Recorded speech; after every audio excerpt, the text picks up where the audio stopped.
Ambassador Nara stood before the communication array with her hands shaking. Behind her, through the tall windows of the council chamber, the sky burned orange and red. The sun was dying, her sun. The star that had given life to her people for 10,000 generations was now killing them slowly. She was old. Her blue-green skin had faded to a pale gray, and her large eyes no longer held the brightness of youth. But she was still the leader of the people, and she would not let them die without a fight. "Begin transmission," she said. Her voice was steady even though her heart was not. The communication officer, a young male named, pressed the controls. "Broadcasting on all galactic frequencies, Ambassador." Nara looked directly into the recording device. "This is Ambassador Nara of Prime. I speak to all who will listen. My world is dying. Our sun is failing faster than our scientists predicted. We have perhaps 2 years before the radiation makes our planet unlivable." She paused and took a breath. The next words were even harder to say. "But that is not our only problem. The Empire has seen our weakness. Their ships gather at the edge of our system. They have made demands. They want our medical research, our technology, and our surrender.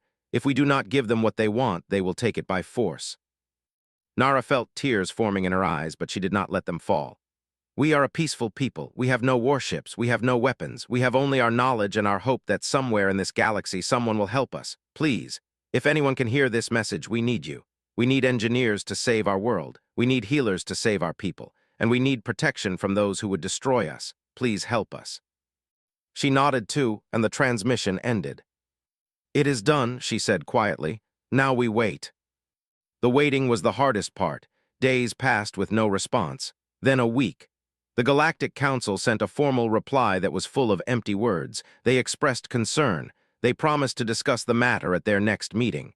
They suggested they should negotiate with the...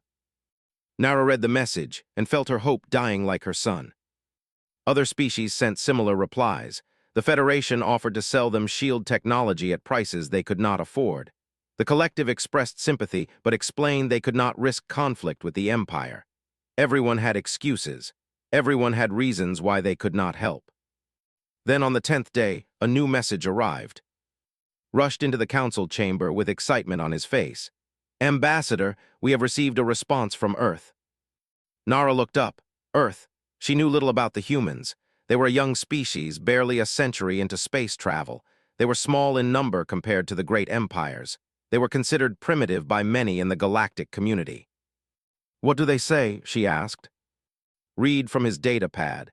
"Message from the United Earth Council. We have received your transmission. Help is coming. Prepare for arrival of humanitarian fleet. Estimated arrival time, 15 days. Nara frowned. "That is all. No conditions, no negotiations, no discussion of payment." "That is the complete message, Ambassador." She did not know what to think. It seemed too simple, too fast. Every other species had asked questions, made demands, or offered excuses. The humans had simply said they were coming. "What kind of help are they sending?" she asked. "Engineers, medical supplies, military escort." Check the message again. It does not specify Ambassador. It only says humanitarian fleet. Nara sat back in her chair and wondered what kind of people these humans were. 12,000 light-years away, on the planet called Earth, Commander Lisa Morgan stood in the mission briefing room and looked at the faces of her senior officers. They were tired. They had been working without sleep for 2 days, preparing for the fastest deployment in human history. "Status report," she said. Chief Engineer spoke first. He was a large man with gray hair and hands that had built 100 structures across a dozen worlds. "Engineering core is loaded and ready.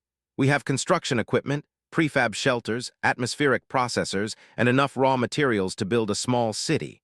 My people can start work the moment we land." Dr. Shaw spoke next. He was younger, with kind eyes and a calm voice that patients found comforting. "Medical division is prepared. We have surgical teams, field hospitals, radiation treatment equipment, and enough medicine for a population of 200 million. I have also been studying physiology. They are amphibian-based, water breathers in their youth. It will be a challenge, but we can treat them." Commander Morgan nodded and turned to the final officer in the room. Admiral Victor was a warrior, but not the kind who enjoyed war. He had gray eyes that had seen too much death, and he had spent his life making sure others did not have to see the same. Defense fleet is assembled, said. 20 warships, fully armed and crewed. They have 60 vessels according to our intelligence. But we have some surprises they will not expect. Commander Morgan looked at her team and felt pride swelling in her chest. This was who they were. This was what humans did. When someone asked for help, they did not form committees. They did not debate costs. They loaded their ships and they went. The Galactic Council thinks we are fools, she said. They think we should wait, negotiate, protect our own interests. They do not understand us. She walked to the window and looked out at the fleet waiting in orbit. Massive engineering vessels hung beside sleek medical ships. Warships with weapons ready stood guard around them all. When someone is drowning, you do not ask if they can pay for rescue. When someone is bleeding, you do not check their paperwork before you stop the bleeding. And when someone is being threatened by bullies, you do not stand by and watch. She turned back to her officers. They asked for help. They asked for engineers, healers, and protection. So that is what we will give them, all of it, everything they need. Grinned, when do we leave? In 6 hours, get your people ready. The officers stood and saluted. As they left to make final preparations, Commander Morgan stayed at the window. She thought about the ambassador, alone and afraid, sending a message into the darkness and hoping someone would answer. Someone had answered. On Prime, Nara received one final message before the human fleet went into faster-than-light travel. It was short, just a few words, but it made her weep. Hold on, we are coming. You are not alone. Sky above the capital city of Prime was dark with clouds and bright with radiation. Nara stood on the landing platform with a small group of officials, watching the heavens and waiting. The humans had said 15 days. This was day 15. Elder stood beside her. He was the chief scientist of the people, and he had doubts, many doubts. They will send a small ship, he said. Perhaps two. A diplomatic team with nice words and empty promises. That is what species do. That is what the galaxy has always done. Nara did not answer. She kept her eyes on the sky. The humans are young and weak, continued. They have no experience with disasters of this scale. They cannot possibly help us. We should be preparing our own survival plans instead of waiting for outsiders. We have no survival plans, Nara said quietly. We have no options. The humans are our only hope. Made a sound of disgust, but said nothing more. Then the clouds began to glow, not with radiation this time, but with light from above. Engine light, ship light, lots of it. A vessel broke through the clouds. It was huge. Nara had never seen a ship so large. It was not a warship, it was something else. Behind it came another ship just as big, then another, then more. What is this? Whispered. The ships kept coming, massive vessels with markings Nara could not read. Smaller ships flew between them like fish swimming around whales. Landing craft began descending toward the city, not one or two, dozens. A communications signal reached the landing platform. Nara answered it with shaking hands. Ambassador Nara, this is Commander Lisa Morgan of the Humanitarian Fleet. We are here. Where do you need us? Nara found that she could not speak. Tears were running down her face. Ambassador, the human voice said, are you there? I am here, Nara managed to say. I just did not expect so many. There was a pause, and then the human spoke again. Nara could hear confusion in her voice. You asked for help. This is help. The first landing craft touched down on the platform. The door opened, and humans poured out. They wore work clothes and carried tools. They moved with purpose and speed. A woman with dark hair approached Nara and extended her hand. Brooks, Structural Engineering Division. Where are your most damaged buildings? We need to start assessments immediately. Nara shook the offered hand, still not fully understanding what was happening. The Eastern District has suffered the most collapse. The power grid there is completely destroyed. Brooks nodded and turned to shout at her team. Eastern District power grid priority, move out. She looked back at Nara. We will have preliminary work started within 2 hours, full reconstruction timeline by tomorrow morning. Then she was gone, running with her team toward ground vehicles that were already being unloaded from the ships. More landing craft arrived. More humans emerged. Some wore medical symbols, some carried heavy equipment. Some wore military uniforms, but immediately began helping with the loading of supplies. Chief Engineer approached Nara next. He was a big man with a friendly face and hands covered in work calluses. Ambassador, I am I coordinate the engineering effort. We brought atmospheric processors, shield generators, and prefabricated shelters. We have materials to build underground habitats if the surface becomes too dangerous. My teams will work around the clock." "Around the clock?" Nara asked. "You mean continuously, without rest?" Smiled, "We will rotate shifts, but yes, work will never stop until your people are safe. That is why we are here." Stepped forward. His earlier doubt was replaced with confusion. "This is not possible. The scale of this operation would require years of planning. You received our message only 15 days ago." 14 days, corrected. "We started planning the moment the message arrived. We did not wait for approval or debate. We just started loading ships." "But why?" asked. "What do you want from us? What is the price for this help?" Looked at the old scientist with an expression Nara did not understand. It was almost sadness. "There is no price," said. "You needed help, we came to help, that is all." He walked away to direct his teams, leaving standing in stunned silence. Over the following days, Nara watched the humans transform her dying world. In the Eastern District, Brooks led crews that worked through the day and night. They cleared rubble with machines and by hand. They rebuilt power lines and repaired generators. When a building was too damaged to save, they constructed new shelters in hours instead of months. Technical Sergeant Martinez commanded the heavy engineering teams. He was a soldier, Nara learned, but he spent his days building instead of fighting. She watched him carry supplies alongside young workers. She saw him teach volunteers how to use human construction tools. "Why do you work beside the common laborers?" she asked him one evening. "You are an officer. Should you not be giving orders from somewhere comfortable?" Martinez laughed. It was a warm sound. "A leader who does not work beside their people is not a leader. They are just a person who gives orders. My soldiers respect me because I sweat with them, not because I tell them to sweat." This was strange thinking to their leaders led from council chambers, not from construction sites. But watching Martinez work, Nara began to understand something about humans. They did not believe in ranks that separated people. They believed in working together. Came to her one night with a changed expression on his face. "I have been monitoring the engineering work," he said. "They are solving problems in days that would have taken us years to address.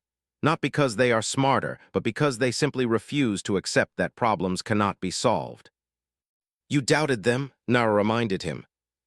"I was wrong," he said. The words seemed difficult for him. "I have never seen a species work like this. They do not argue about whose job is whose. They do not fight over credit. They just work, all of them together." Nara nodded. She had seen the same thing. Human officers loading cargo beside enlisted soldiers. Human doctors cleaning floors beside nurses. Human engineers asking workers for suggestions and actually listening to the answers. On the 7th day since arrival, Brooks reported that the first underground shelter was complete. It could hold 50,000 and would protect them from radiation for centuries if needed. "We will have 12 more completed within the month," she told Nara. "Your people will survive this, I promise." Nara wanted to thank her, but before she could speak, an alarm sounded across the city. She looked up and saw running toward her with fear on his face. "Ambassador, ships have been detected. They are at the edge of our system, a full invasion fleet." The moment of hope turned cold. They could survive their dying son now, but could they survive the... Brooks was already speaking into her communication device. "Command, this is Brooks. They have arrived. What are our orders?" The response came from Commander Morgan herself. Her voice was calm and steady. "Continue construction. Do not stop work. The fleet will handle the..." Nara looked at the human engineer with wide eyes. "You will keep building, even with warships approaching." Brooks smiled. "Ambassador, the engineers are here to build, the healers are here to heal, and the fleet is here to make sure we can keep doing both. Everyone has their job. We trust each other to do it." She turned back to her team and shouted, "You heard the commander. Back to work." And they went back to work, as if an invasion fleet meant nothing, as if they had complete faith that their warships would protect them. Nara watched them and felt something strange growing in her chest. It was more than hope now. It was something she had no word for. It was the feeling of being protected by people who would not abandon you, no matter what came. The humans had sent engineers. They had sent healers. And somewhere above, their armada was preparing to face an enemy 3 times their size. The medical ships descended through the burning atmosphere like angels from a dying sky. Dr. Shaw stood at the viewing window of the lead vessel and watched the surface of Prime grow larger beneath him. He could see the scars on the land, collapsed buildings, flooded valleys, camps full of refugees who had fled from the worst radiation zones. Estimated casualties? He asked his assistant. Reports indicate approximately 3 million injured, 1 million with severe radiation sickness. Field hospitals are overwhelmed. Many have received no treatment at all. Shaw nodded and felt the familiar weight settle on his shoulders. 3 million. It was a number too large to feel, so he did what he always did. He focused on the one patient in front of him, and then the next, and then the next. Begin descent to the primary refugee camp. Have all teams ready for immediate deployment. The medical ship landed at the edge of a vast field covered with temporary shelters. People moved between the tents, some walking slowly, some carried by others, some not moving at all. The air smelled of sickness and fear. Dr. Maria Santos was the first off the ship. She was a surgeon with 30 years of experience, and she had seen disasters on many worlds. But she still felt her heart tighten at the sight before her. A child sat alone beside one of the tents, staring at nothing. Her blue-green skin was pale and spotted with radiation burns. She could not have been more than 5 years old by human standards. Santos approached slowly and knelt down. "Hello, little one, my name is Maria. I'm a doctor. I'm here to help." The child looked at her with large, dark eyes. She did not speak. An adult approached, a female with grief written across her features. "The child's name is... Her parents did not survive the collapse of the Eastern District. She has not spoken since we found her." Santos felt her jaw tighten. She touched the child's forehead gently, checking for fever.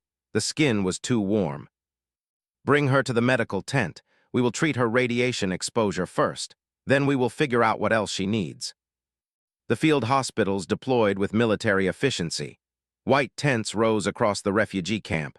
Equipment was unpacked and assembled. Within 2 hours, the first patients were being treated. Nurse Adam Cole worked beside Dr. Shaw in the Radiation Treatment Center. Cole was a former military medic. He had served in 3 wars and had pulled wounded soldiers from burning vehicles, but he found that treating civilians was different, harder in some ways. These people had not signed up for danger. They were just ordinary beings caught in something they did not cause and could not escape. An elder was brought to his station. The old male was breathing with difficulty, and his skin had turned an unhealthy gray color. "Severe radiation damage to the respiratory system," Shaw said after examining him. "In humans, this would be fatal, but physiology is different. They have secondary breathing organs from their amphibian evolution, if we can support those while the primary system heals." He stopped and began working. Cole assisted, handing instruments, monitoring vital signs, adjusting medication levels. They worked for 3 hours on that one patient. When they finished, the elder was stable. Shaw leaned against the wall and wiped sweat from his forehead. "One patient. How many more are waiting?" Cole looked at the line of outside the tent. It stretched beyond what he could see. "Hundreds," he said, "maybe thousands." Shaw straightened up. "Then we keep working." This was how the humans operated. They did not count the patients and despair at the number. They treated one, then treated the next. They worked until they dropped, then slept for a few hours, then worked again. Dr. Santos checked on regularly between surgeries. The child had been given medicine for her radiation burns and fluids for her dehydration. Physically, she was improving, but she still did not speak. She still stared at nothing. On the 3rd day, Santos sat beside the child's bed during a rare break. "I know you are scared," she said softly. "I know you lost people you loved. I cannot bring them back. No one can, but I want you to know that you are not alone. There are people here who care about you, human people and people. We are all working together to make things better." Turned her head slightly. It was the first voluntary movement Santos had seen from her. "Why?" the child asked. Her voice was rough from disuse. "Why do you help us? You do not know us." Santos smiled gently. "Because you needed help, that is reason enough." "But we cannot pay you. We have nothing." "Little one, some things cannot be bought or sold. Kindness is one of them. When someone is hurting, you help them. When someone is scared, you protect them. That is just what you do. That is what being a good person means." Was quiet for a long moment. Then she did something unexpected. She reached out and touched Santos's hand. "Thank you," she whispered.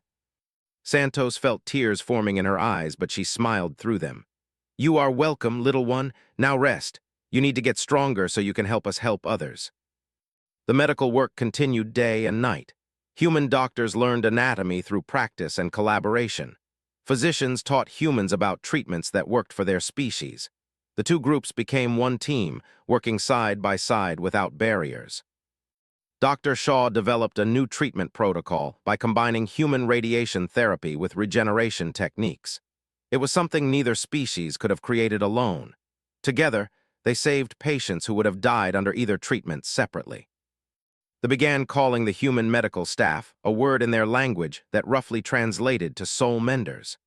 It was a title of deep respect, given only to those who healed not just bodies but spirits. Nurse Cole spent extra time with the children. He taught them human games and learned songs.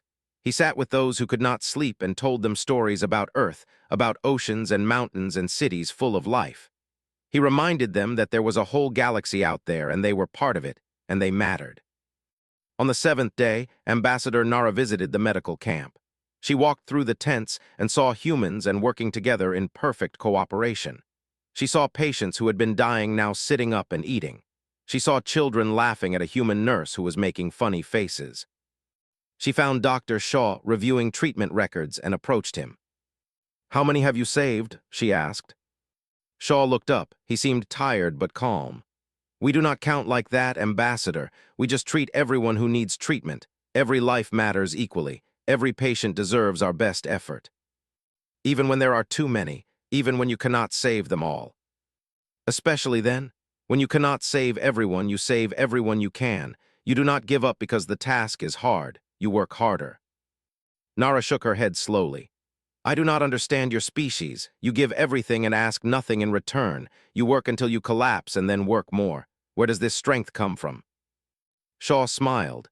"It comes from caring, Ambassador. When you truly care about someone, you do not measure effort. You just do what needs to be done." The alarm that had been sounding across the planet for the past week grew louder suddenly. The fleet was moving closer. Battle was coming. Dr. Shaw looked up at the sound, then looked back at his patients. "We will continue working," he said.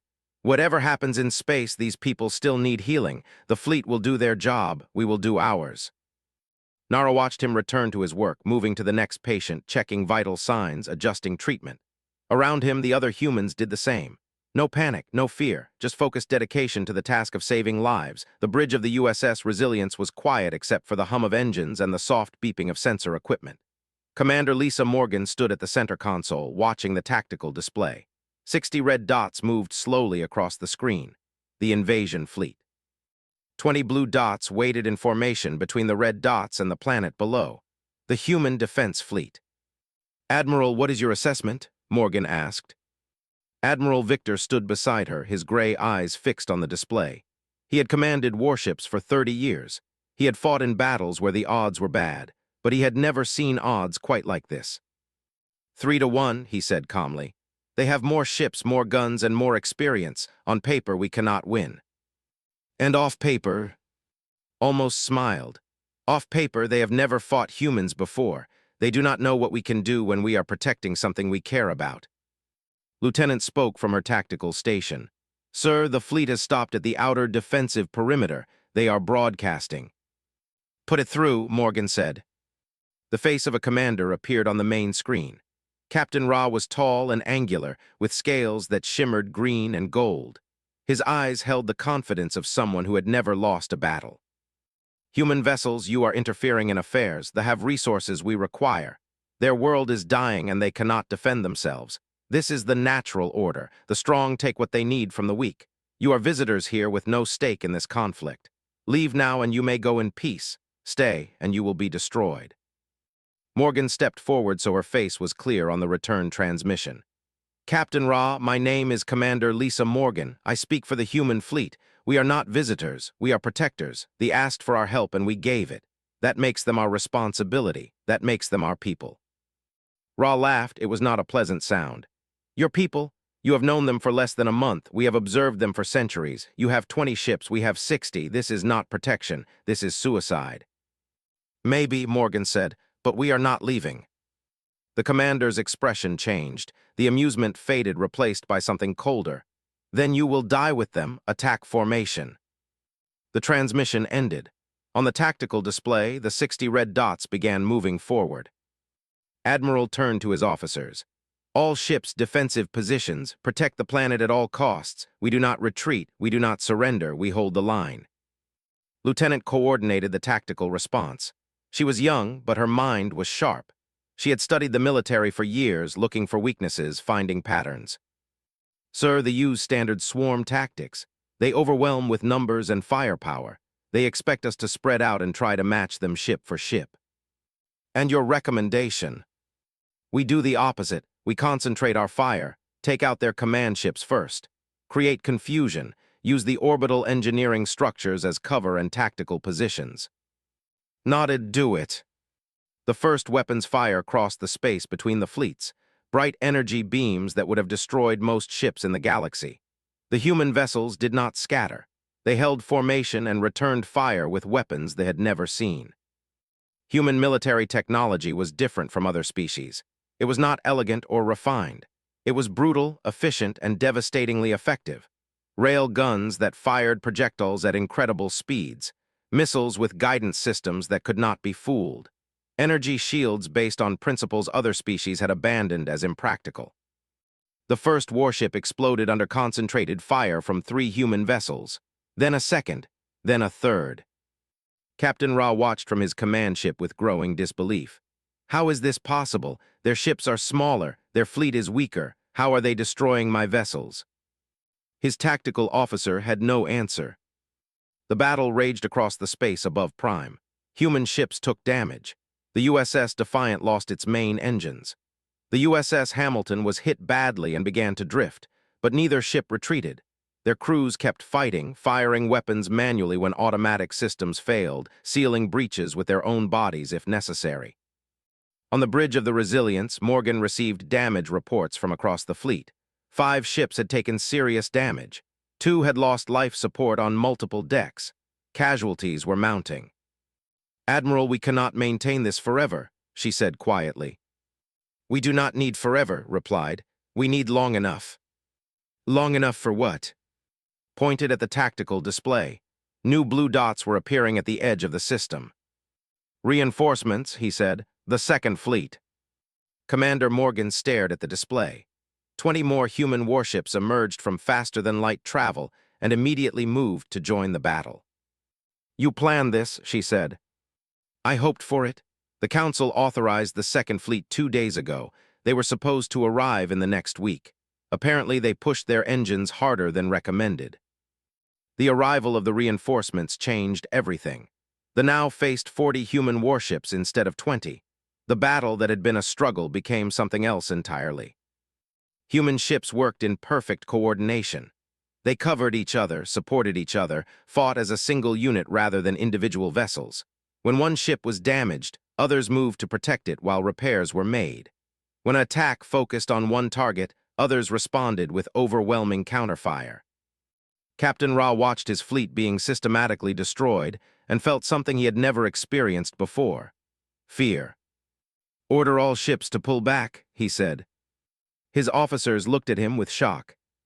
Captain, we still outnumber them. We can still win. Can we? Ra pointed at the display.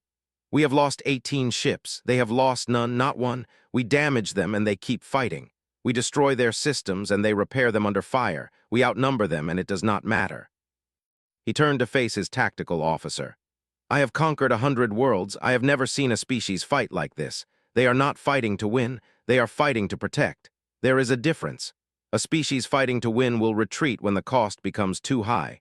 A species fighting to protect will die before they give up a single inch. The fleet pulled back to the outer system, leaving the wreckage of their destroyed ships behind. The human fleet did not pursue. They held their position between the enemy and the planet. On the surface of Prime, cheers erupted in the refugee camps and construction sites. People watched the battle reports on screens and cried with relief. The human engineers and doctors kept working, but they smiled as they worked. Ambassador Nara received a communication from Commander Morgan. Ambassador, they have withdrawn to a safe distance. They will likely regroup and consider their options. But for now, your world is safe. Nara could not speak for a moment. When she found her voice, it was thick with emotion. 3 days passed after the battle. The fleet remained at the edge of the system, watching, waiting. On the surface of Prime, the human engineers continued building shelters. The human healers continued treating patients. Life went on as if 60 enemy warships were not lurking in the darkness above. Ambassador Nara found this impossible to understand.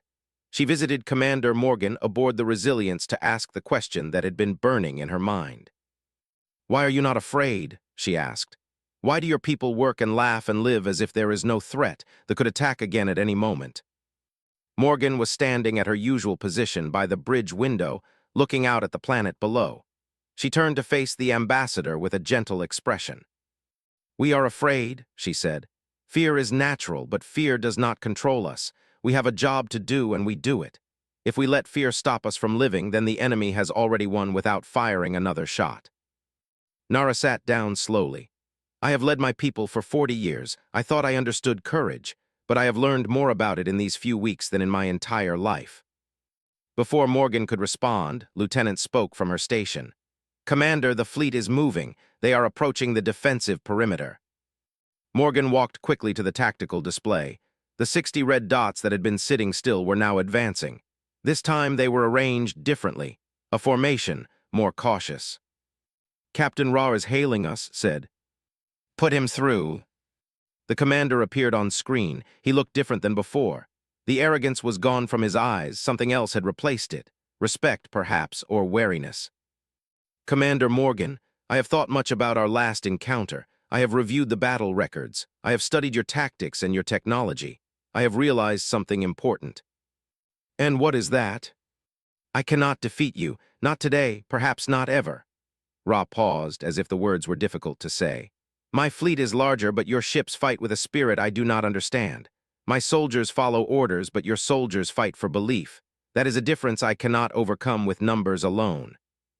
Morgan remained still. "What are you proposing?" "Withdrawal, full and permanent. They are under your protection. The Empire will recognize this and will not challenge it. In exchange, we ask only safe passage out of this system." There was silence on the bridge. Admiral stepped forward. "You expect us to believe you will simply leave after all this?" Ra's expression did not change. "Admiral, I am a warrior. I have fought many battles and won most of them, but I know when I have met a superior enemy.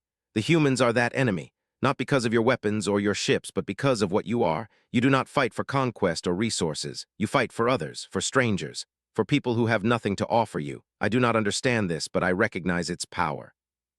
He straightened in his chair. "The Empire will not forget this day. We will remember that when the called for help, the humans answered. We will remember that 20 ships stood against 60 and did not yield. And we will think carefully before we ever challenge humanity again." Commander Morgan looked at Admiral. The Admiral nodded slowly. "Captain Ra," Morgan said, "you have safe passage. Leave this system and do not return with hostile intent. If you do, we will be here, and next time we will not just defend, we will pursue." The commander nodded once, then ended the transmission. On the tactical display, the red dots began moving away from the planet, toward the edge of the system, toward the darkness of open space. Ambassador Nara watched them go with disbelief. "It is over, just like that." "It is over," Morgan confirmed. "Your world is safe." On the surface of Prime, word spread quickly. They were leaving. The war was over before it truly began. The people celebrated in the streets of their damaged cities. They sang songs of thanksgiving and wept with relief. The human engineers finished their work over the following weeks. Underground shelters capable of housing the entire population were completed. Atmospheric processors stabilized the climate. Solar collectors gathered energy from the dying sun and converted it to power. They would survive. The human healers continued treating patients until the last case of radiation sickness was cured. Dr. Shaw trained physicians in the new techniques his team had developed. Dr. Santos made sure every wounded child received care and comfort. Nurse Cole said goodbye to the patients he had helped, hugging them like old friends. Young was among those who recovered completely. On the day the medical ships prepared to leave, she found Dr. Santos and tugged on her sleeve. "Are you leaving?" the child asked. Santos knelt down to look her in the eyes. Yes, little one, our work here is done. Your people are safe now. Will you come back? Santos smiled and touched the child's face gently. If you ever need us again, we will come. That is a promise. But I do not think you will need us. You are strong. Your people are strong. You will rebuild and grow and become something wonderful. Threw her arms around the doctor and held on tight. Thank you, she whispered. Thank you for saving us. Santos hugged her back and let her own tears fall. Thank you for letting us help. Ambassador Nara organized a farewell ceremony. The entire government assembled on the landing platform where the first human ships had arrived. Thousands of citizens gathered in the surrounding areas to watch. Commander Morgan stood before them with her senior officers. Admiral Dr. Shaw, Brooks, Martinez, Maria Santos, Adam Cole, all the humans who had come to help. Nara stepped forward and spoke to the assembled crowd. When our world faced destruction, we sent a message into the galaxy asking for help. We expected nothing. The powerful species ignored us. The wealthy species offered excuses. The strong species calculated what they could gain from our suffering. She turned to face the humans. Then the humans came. They did not ask what they would gain. They did not negotiate or make demands. They simply came with engineers and healers and warriors, and they gave us everything they had. She walked to Commander Morgan and took both of her hands. Commander, I asked you once why humanity sent so much when others sent nothing. You told me that humans do not know how to help halfway. I did not understand then. I understand now. She looked out at the crowd and humans standing together. We asked for engineers and they rebuilt our world. We asked for healers and they saved our people. We asked for protection and they faced an empire 3 times their size without hesitation. They did not choose which kind of help to give. They gave all of it. Stepped forward from the crowd, holding something in her hands. It was a small crystal sculpture, carved in the shape of a flower that only grew on Prime. This is our symbol of eternal friendship, Nara explained. It is given only to those who have earned the love and loyalty of our people forever. We give it now to humanity. Presented the crystal to Commander Morgan, who accepted it with visible emotion. Thank you, Morgan said. We will treasure this always. As the humans prepared to board their ships and leave, Nara made one final transmission. But this time, it was not a plea for help. It was a message to the entire galaxy. This is Ambassador Nara of Prime. I speak to all who will listen. When our world was dying and our people were threatened, we called out for help. One species answered, the humans. She paused and her voice grew stronger. They sent engineers who built when others would have abandoned. They sent healers who saved when others would have calculated the cost.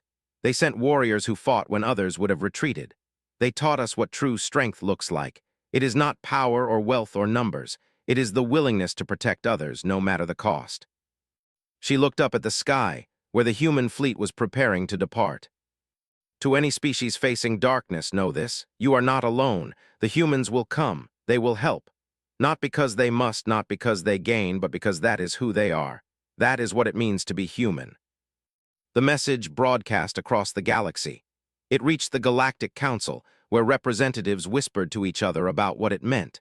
It reached the Empire, where military commanders reviewed their plans and reconsidered their ambitions. It reached 100 worlds that had never heard of Earth before. And on ships and stations and planets across known space, beings of every species listened to the story of how one small world sent engineers, healers, and armadas to save strangers they had never met.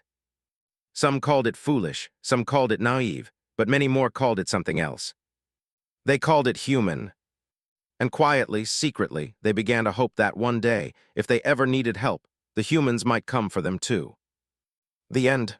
Commander, you lost people today. Human men and women died protecting strangers they had never met. How can I ever thank you? How can we ever repay such a sacrifice? Morgan's face was tired but peaceful on the screen. Ambassador, we did not come here for thanks. We did not come for payment. We came because it was the right thing to do. Those who died today knew the risks. They chose to come anyway. They chose to fight for people who could not fight for themselves. That is who we are. That is what humans do. The communication ended, and Nara stood alone with tears running down her face. Above her, the human fleet kept watch. Damaged ships were repaired. Wounded crews were treated. The dead were honored, and not one ship left its position. They were protectors, and they would not abandon their post. She looked up at the burning sky and wondered if the human warships had the same spirit as the human healers. She wondered if they would fight as hard to protect life as the doctors fought to preserve it. In a few hours, she would have her answer. Nara whispered a prayer to whatever gods might listen. She prayed the human warships were as stubborn as the human workers. She read those words again and again as the orange sky burned above her. For the first time in months, she felt something she had almost forgotten. She felt hope. The humans were coming. She did not know what that meant yet. She did not know that it would change everything. But somewhere deep in her old heart, she understood that the galaxy was about to learn something important about the young species from the small blue planet called Earth. They did not help halfway. They did not calculate the cost of kindness. When humans decided to help someone, they brought everything they had. And they were coming.